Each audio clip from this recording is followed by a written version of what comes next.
बिस्मिल्लाहिर्रहमानिर्रहीम। अस्सलाम वालेकुम। मैं हूं अली असगर और आप देख रहे हैं मेरा यूट्यूब चैनल।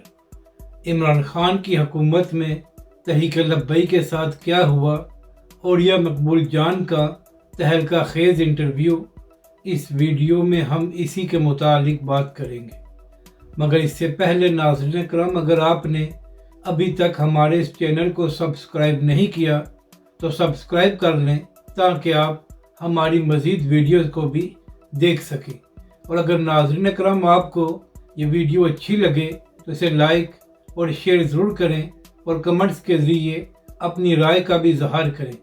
तो नाज़रीन करम, मामला ये है कि औलिया मकबूल जान साहब को तहरीक लब्बैक पाकिस्तान और उसके कायदीन के बड़ा करीब समझा जाता था, क्योंकि नाज़रीन करम जब भी तहरीक लब्बैक पाकिस्तान ने कोई प्रोटेस्ट किया या धरना दिया तो हमेशा ही औलिया मकबूल जान साहब ने इस हवाले से अपने प्रोग्राम में बात की और तहरीक लब्बैक पाकिस्तान की हमायत की। यही वजह है कि एक बार अल्लामा खादिम मुर्तज़ा रिज़वी अलैहिर्रहमा के उर्स पर भी औलिया मकबूल जान साहब को मदऊ किया गया था। और फिर नाज़रीन करम, जब इमरान खान की हुकूमत में तहरीक लब्बैक पाकिस्तान ज़ेर आताब थी तो उस वक्त भी औलिया मकबूल जान साहब ने तहरीक लब्बैक के लिए आवाज़ उठाई थी और अपने प्रोग्राम में भी इस हवाले से बात की थी।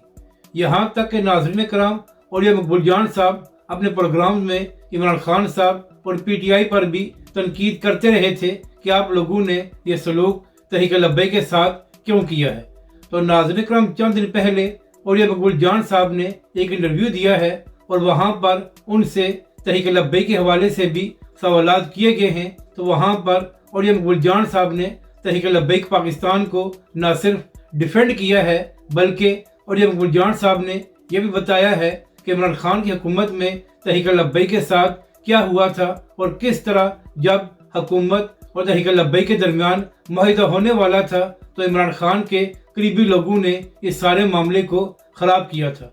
तो नाज़रीन करम, पहले तो औलिया मकबूल जान साहब से एंकर ने यह सवाल किया कि तहरीक लब्बैक पाकिस्तान ऐसे नारे क्यों लगाती है जिससे नौजवानों के जज्बात को उबारा जाता है और फिर वो कानून को भी हाथ में लेने को तैयार हो जाते हैं। इसका जवाब देते हुए औलिया मकबूल जान साहब ने कहा कि आप मुझे बताएं कि आज तक तहरीक लब्बैक पाकिस्तान के नाम पर कितने कत्ल हैं। तो एंकर ने कहा कि तहरीक लब्बैक के नाम पर एक भी कत्ल नहीं हुआ और ना ही इस हवाले से तहरीक लब्बैक पर कोई इल्ज़ाम है। तो इस बात का जवाब देते हुए औलिया मकबूल जान साहब ने कहा कि जबकि दूसरी जानब जब बेनज़ीर भुट्टो को शहीद किया गया था तो उस वक्त पाकिस्तान को अरबों रुपए का नुकसान पहुंचाया गया, यहाँ तक कि रेडियो स्टेशन को आग लगाई गई, गाड़ियों को जलाया गया और यहाँ तक कि लोगों को कत्ल किया गया, मगर वहाँ पर पीपल्स पार्टी के हवाले से कोई बात नहीं करता। लेकिन जब तहरीक लब्बैक की बारी आती है तो बिला वजह तहरीक लब्बैक पाकिस्तान को निशाना बनाया जाता है।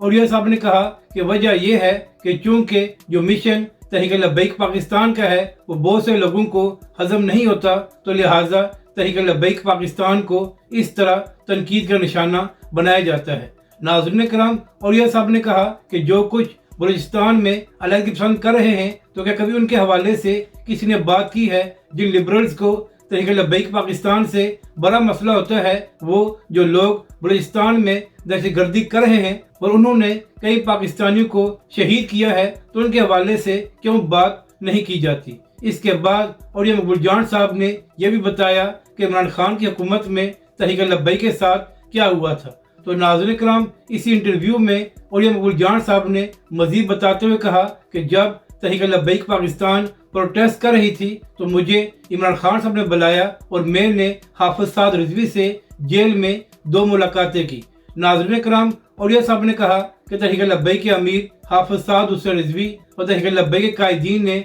मेरे सामने 3 मुतालबात रखे, तो मैंने उनको जवाब दिया कि इमरान खान साहब 2 मुतालबे तो तस्लीम कर लेंगे, मगर तीसरा मुतालबा अदालतों के हवाले से है तो लिहाजा उस पर शायद पेशरफ्त न हो। इसके बाद मैंने इमरान खान साहब को फ़ोन किया और इमरान खान साहब ने कहा कि वो अगले दिन 10 बजे मेरे साथ इस हवाले से मुलाकात करेंगे। तो औलिया साहब ने यह कहा कि यह सारा मामला हल होने वाला था, مگر اس کے بعد کچھ لوگ جو عمران خان کے قریب تھے انہوں نے عمران خان کو مشورہ دیا کہ تحریک لبیک پاکستان کے ساتھ سختی کی جائے اور اس طرح ان کے ساتھ مذاکرات نہ کیے جائے اور نہ ہی ان کے مطالبات کو تسلیم کیا جائے۔ اس کے بعد عمران خان صاحب نے تحریک لبیک کے مطالبات کو تسلیم نہیں کیا اور یہ سارا معاملہ وہیں پر ختم ہو گیا۔ اس کے بعد اولیاء صاحب نے اسی پروگرام میں یہ بتایا کہ جب تحریک لبیک پاکستان اس کے بعد آگے بڑھی اور تحریک لبیک پاکستان نے دھرنا دیا اور لبیک والے بیٹھ گئے تو اس کے بعد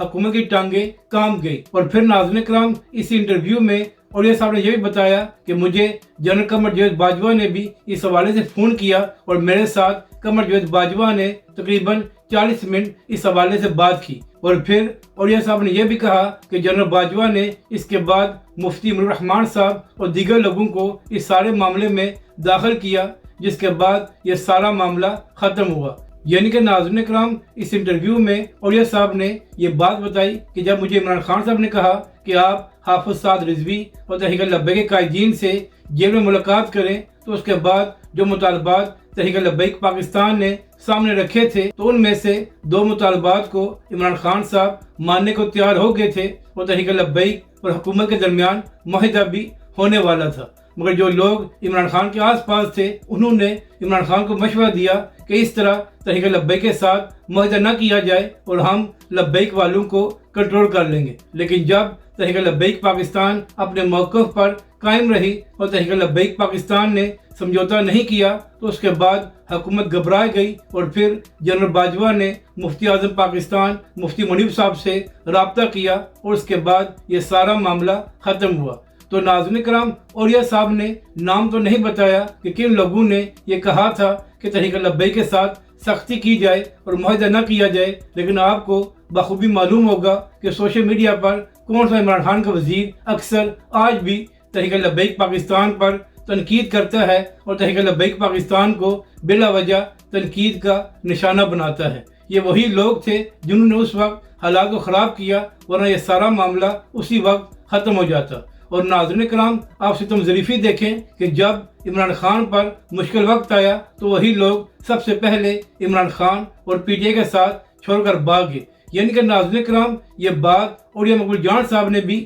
تسلیم کی کہ جب تحریک لبیک والے بیٹھ گئے اور تحریک لبیک پاکستان نے دھرنا دیا تو اس کے بعد حکومت اور طاقتور حلقے گھبرا گئے تھے کہ اب تحریک لبیک پاکستان پیچھے نہیں ہٹے گی۔ اب بات کرتے ہیں کہ جو social media per P T I اور جماعت اسلامی کی لڑائی چل رہی ہے، تو ناظرین کرام کل ایک بیان سامنے آیا تھا جس میں امیر جماعت اسلامی نے کہا کہ عمران خان صاحب جیل سے یہ بیان دیں کہ وہ اسرائیل کو نہیں مانتے۔ اس کے بعد social media per P T I والوں نے جماعت اسلامی کی ٹرولنگ شروع کر دی اور یہ کہنا شروع کر دیا کہ جماعت اسلامی والے بھی کمپنی کے اشارے پر ایسی باتیں کرتے ہیں، تو لہٰذا اب امیر جماعت اسلامی کو یہ چابی دی گئی ہے کہ آپ عمران خان کے حوالے سے یہ بات کریں۔ اگر آپ کو یہ ویڈیو اچھی لگے تو اسے لائک اور شیئر ضرور کریں اور مزید ہماری ویڈیوز کو دیکھنے کے لیے ہمارے اس چینل کو بھی سبسکرائب کریں۔